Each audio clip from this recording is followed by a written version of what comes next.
Bangladesh cricket দল দীর্ঘদিনের বিশ্রামের পর এবার ঘরোয়া ও আন্তর্জাতিক ক্রিকেটে ফিরতে যাচ্ছে।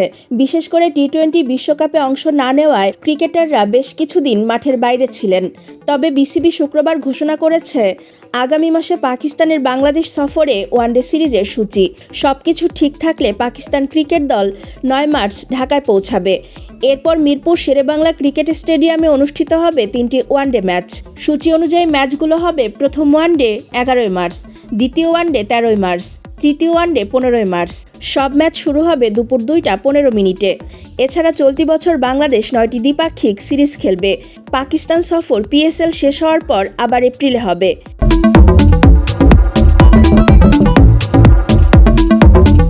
পূর্ববর্তী ইতিহাসে গত বছরের জুলাইয়ে বাংলাদেশ পাকিস্তান দ্বিপাক্ষিক সিরিজে পাকিস্তান 2-1 ব্যবধানে জয়ী হয়েছিল। এর আগে পাকিস্তান সফরে বাংলাদেশ দলের হাতে কোনো জয় ছিল না। সেই সিরিজে বাংলাদেশ হেরেছিল 3-0 ব্যবধানে। বাংলাদেশি ক্রিকেট প্রেমীরা এবার আশা করছেন পাকিস্তান সিরিজে দল ভালো পারফরমেন্স দেখাবে। উল্লেখ্য, পিএসএল শেষে এপ্রিলে আবার বাংলাদেশ সফরে আসবে পাকিস্তান।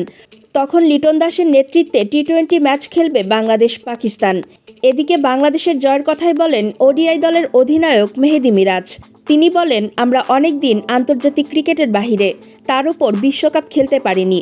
তবে আমার বিশ্বাস ছেলেরা দারুণ খেলবে পাকিস্তানের বিপক্ষে।